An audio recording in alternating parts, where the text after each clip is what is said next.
Well, good morning to you. This morning on the show, we're going to talk about a four-letter word that originated about 26,000 years ago in India, and that word is yoga. And this morning on the show, we have Tanya and Michael Bain from Shanti Yoga and Counseling here on Pass Road in Gulfport. Actually, it's just before you get to Biloxi. Welcome to the show. Thank you. Thank you, Jim. Now, give us a little bit of background about yourselves first, if you would, and then what got you into doing this. We started Shanti Yoga and Counseling Studio 3 years ago in 2010, and it was my intention really to integrate the traditional counseling approach with the ancient wisdom of Eastern practices like yoga and meditation, really, and to be able to help people to get through difficult times, whether it's stress, whether it's a physical illness, really, whether it's sleeplessness. Without the use of medication. Without the use of medication. We're talking about meditation. There you go. That's a major thing. And a lot of people, think about when you start talking about yoga and meditation and all this, they start thinking, and of course it started in India, which is the birthplace of Buddhism, but it's not about converting to Buddhism at all. I mean, we have many Christian people that are involved in the practice of yoga and meditating because they know what it does to, not only physically but mentally to themselves, correct? Of course, Jim, yes. And thank you for saying that. Yoga is a practice, and actually what yoga means, the word in itself, it means union of mind, body, and heart. In other words, this is our optimal state of being when we achieve that state of yoga. And it's our natural state as well. But as we grow older and as things happen like conditioning, stress, anxiety, etc., and different challenges in life, we seem to lose that state, which is our natural state of being. And so yoga as practice helps the body to be aligned with the mind, to clear the mind, and to become at peace really with where you are and who you are, to truly know yourself as well, to not identify with the struggles in life. But of course, pain is inevitable, but suffering is optional. This is true. And that's something we can practice to go back and remember again that state over and over again. With all the rest of the benefits of yoga really are very physiological. It helps to lower the blood pressure. It helps to improve sleep. It helps to reduce stress and anxiety. It helps to alleviate depression. It helps to increase the musculoskeletal flexibility of the body. It helps to reduce risk of injuries for a lot of athletes. That's really very, very important, and he can attest to that with his tennis playing. Well, let me jump over here to Michael real quick.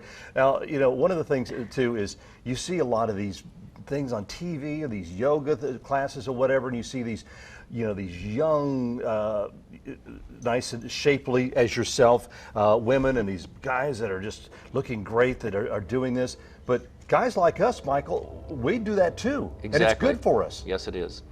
I started over 3 years ago because I had a car accident.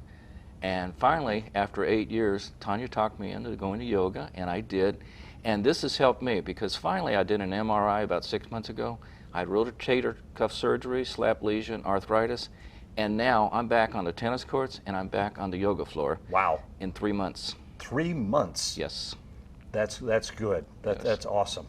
I breathed better and I relaxed better. I can concentrate on that tennis court, watch that ball, and everything is much better now. And it really does. I studied years ago. I studied martial arts, so and I know that things like this it can really help you focus in your daily lives. They help you focus better. They as you said, they lower your blood pressure. They help you, mentally, physically, and everything else. Let's jump over to the counseling part of what you do, and tell us something about that. Sure.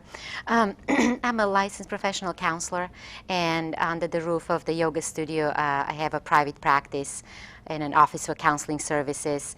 And one thing really that is significant for me is to be able to integrate and to find out the psychosomatic roots of emotional distress in my clients, because I believe that it's all connected. Our mind is connected to the body. Sure. Our thoughts are connected to the muscular tension in our body.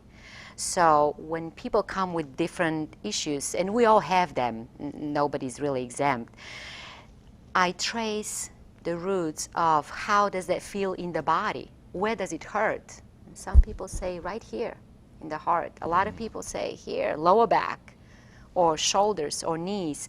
And every area in the body, especially the junctions of the joints, they correspond to particular heaviness of emotional disturbance. In other words, unresolved issues emotionally that are being manifested in the body.